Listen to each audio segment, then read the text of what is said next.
नमस्कार दोस्तों। आज की हमारी इस खास चर्चा में आपका बहुत बहुत स्वागत है। आज हम सीधे गोता लगाने वाले हैं एक ऐसी कविता में जो कहने को तो एक छोटी सी कहानी है, लेकिन अपने अंदर जिंदगी का एक बहुत बहुत गहरा फलसफा समेटे हुए है। आज हम बात कर रहे हैं मशहूर कविता माँ कह एक कहानी की। ये सिर्फ पन्नों पर लिखी कुछ पंक्तियां नहीं है, बल्कि एक माँ और उसके छोटे से बेटे के बीच की एक बहुत ही प्यारी सी बातचीत है, जो हमें बहुत कुछ सोचने पर मजबूर कर देती है। तो चलिए इस कविता को समझते हैं, इसके किरदारों से जुड़ते हैं और देखते हैं कि इसके पीछे का वो कौन सा संदेश है जो आज भी बिल्कुल आज के दौर में भी उतना ही मायने रखता है। लेकिन इस कहानी में आगे बढ़ने से पहले जरा इस एक बहुत ही जबरदस्त सवाल पर गौर कीजिए। क्या जीवन देने वाला जीवन लेने वाले से बड़ा होता है? मतलब जो किसी की रक्षा कर रहा है, क्या वो उसे मारने वाले से ज्यादा महान है? सच कहूं तो यही वो सबसे बड़ा दार्शनिक सवाल है जिस पर हमारी आज की ये पूरी कविता टिकी हुई है। ये कोई नया सवाल नहीं है, सदियों से इंसान इस उलझन में रहा है। और आज हम देखेंगे कि कैसे एक छोटा सा मासूम सा बच्चा अपनी उसी मासूमियत में इस इतने बड़े सवाल का एकदम सटीक जवाब दे देता है। तो आइए सबसे पहले बात करते हैं भाग 1 की, राष्ट्रकवि। हम यहाँ बात कर रहे हैं महान कवि मैथिली शरण गुप्त जी की, जिन्हें पूरे सम्मान के साथ राष्ट्रकवि का दर्जा दिया गया है। उत्तर प्रदेश के झांसी के पास एक जगह है चिरगांव, वहीं इनका जन्म हुआ था। और आपको जानकर शायद हैरानी होगी कि उन्होंने महज 15-16 साल की उम्र से ही, जी हाँ, इतनी छोटी सी उम्र से ही कविताएं लिखना शुरू कर दिया था। शुरू में वो ब्रज भाषा में लिखते थे, लेकिन फिर बाद में उन्होंने पूरी तरह से हिंदी को अपना लिया। साकेत, भारत भारती और यशोधरा, ये सब उन्हीं की कुछ ऐसी बेमिसाल रचनाएं हैं जो आज भी अमर हैं। उनकी कविताओं की सबसे खास बात ही यही थी कि वो होती तो बहुत सरल थीं, लेकिन भावनाओं से एकदम लबालब भरी होती थी। अब आते हैं भाग 2 पर, कहानी की शुरुआत। माँ कह एक कहानी, बस यही वो एक पंक्ति है जहां से इस पूरी कविता की नींव रखी जाती है। इमेजिन कीजिए, एक छोटा सा बच्चा है राहुल। वो अपनी माँ यशोधरा के पास जाकर एकदम बच्चों वाली जिद पकड़ लेता है कि माँ मुझे कोई कहानी सुनाओ ना। और कहानी भी कोई ऐसी वैसी नहीं, उसे वही राजा या रानी वाली कोई पुरानी सी कहानी सुननी है। पहले तो माँ थोड़ा टालती हैं, हल्का सा मजाक करती हैं कि अरे क्या तुमने मुझे अपनी नानी समझ लिया है जो मैं तुम्हें बैठकर कहानी सुनाऊं। लेकिन आप तो जानते हैं बच्चों को। राहुल तो बस अड़ गया कि नहीं, मुझे तो लेटे लेटे कहानी सुननी ही है। अब अपने इतने हठी बेटे की जिद के आगे माँ को आखिर हार माननी ही पड़ती है और वो कहानी शुरू करती हैं। अब यहाँ ध्यान दीजिएगा, कहानी सुनाते हुए यशोधरा एक शब्द इस्तेमाल करती हैं, तात। तात का मतलब होता है पिता।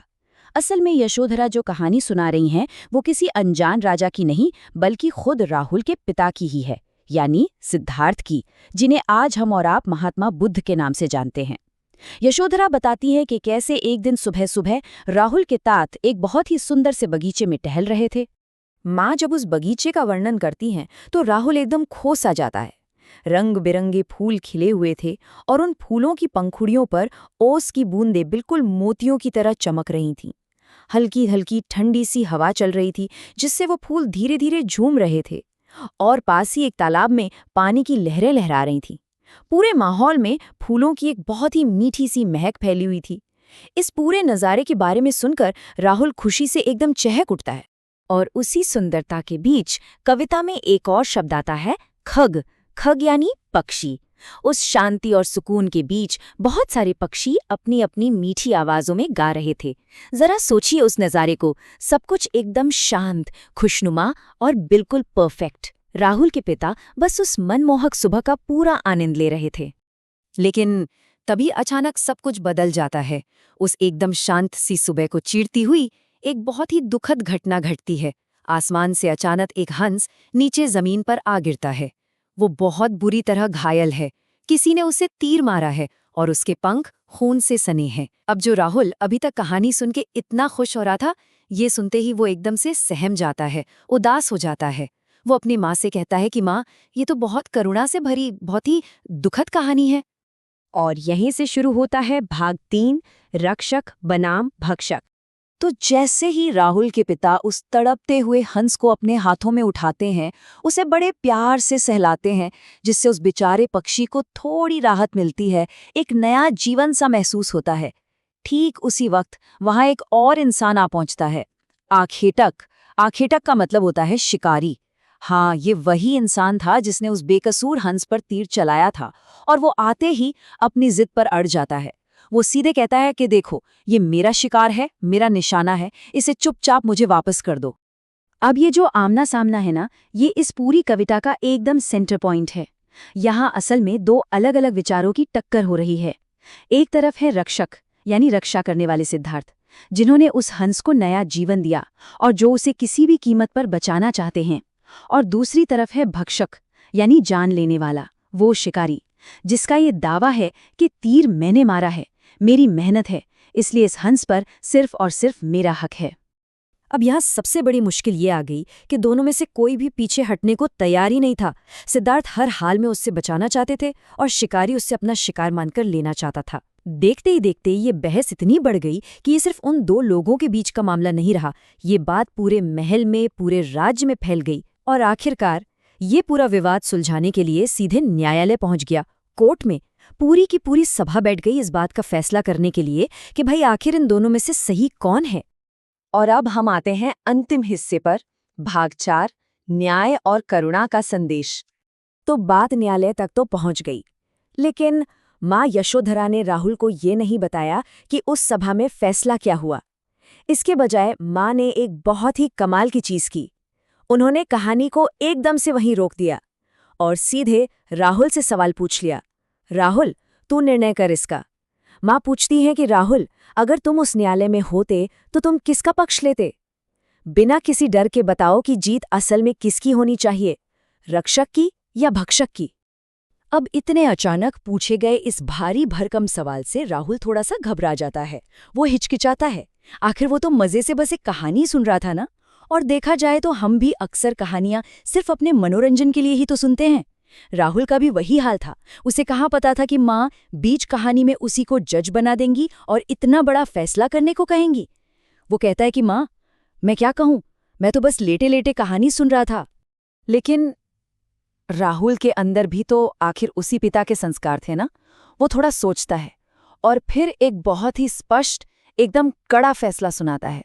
वो कहता है, रक्षक पर भक्षक को वारे। इसका मतलब है कि जो किसी बेकसूर की रक्षा करता है, उसका स्थान, उसका हक हमेशा उसे मारने वाले से कहीं ऊपर होता है। अगर कोई किसी निर्दोष को मार रहा है और दूसरा इंसान उसे बचा रहा है, तो हमेशा बचाने वाला ही सही होता है। उस हंस ने किसी का क्या बिगाड़ा था? उसका कोई दोष नहीं था, इसलिए बचाने वाले पिता का ही उस पर असली हक बनता है। और एक छोटे से बच्चे का ये जवाब हमें एक बहुत ही गहरे अर्थ तक ले जाता है। राहुल का ये फैसला हमें ये सिखाता है कि न्याय सिर्फ कुछ कठोर नियमों, दावों या कागजी तर्कों का नाम नहीं है। न्याय को हमेशा दया और करुणा के साथ जोड़ा होना चाहिए। अगर आपके न्याय में दया ही नहीं है, तो फिर वो न्याय कैसा? मारने वाले से बचाने वाला हमेशा बड़ा होता है। और सच पूछिए तो यही असली न्याय है।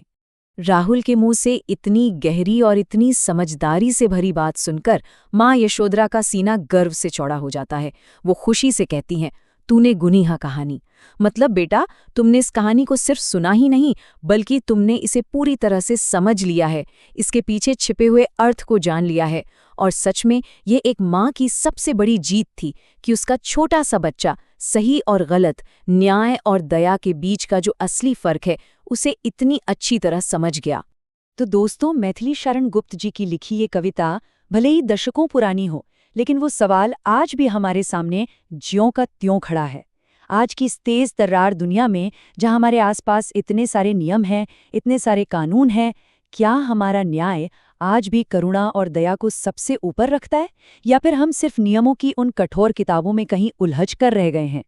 इस सवाल पर एक बार गहराई से जरूर विचार कीजिएगा। आज की हमारी इस चर्चा में जुड़ने के लिए आपका बहुत बहुत धन्यवाद।